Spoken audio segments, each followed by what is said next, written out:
మీరు చూస్తున్నటువంటి బియ్యం వచ్చేసి కృష్ణ బియ్యం అంటారండి. నార్త్ ఇండియాలో దీన్ని మణిపూర్ బ్లాక్ అని కూడా పిలుస్తారు.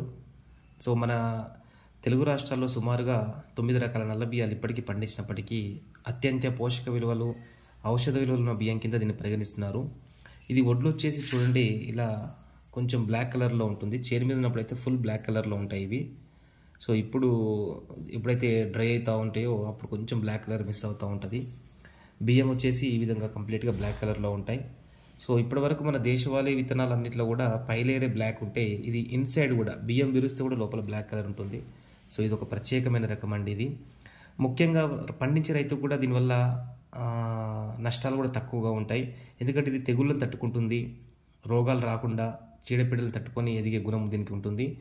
మరియు చాలా రకాల బ్లాక్ రైస్ అన్నీ కూడా కింద పడిపోతూ ఉంటాయి. ఇది మాత్రం పడకుండా స్పెషల్గా ఎంత తుఫాను వచ్చినా నిలబడి ఉండేటువంటి రకం అండి ఇది. సో దీంట్లో మంచి మెడిసిన్ వాల్యూస్ ఏవైతే ఉన్నాయో, షుగర్ తగ్గించడము, మోకాలు నొప్పులు, క్యాన్సర్, గుండె జబ్బులకి, కాన్స్టిపేషన్కి చాలా అద్భుతంగా పనిచేస్తుందండి ఇది.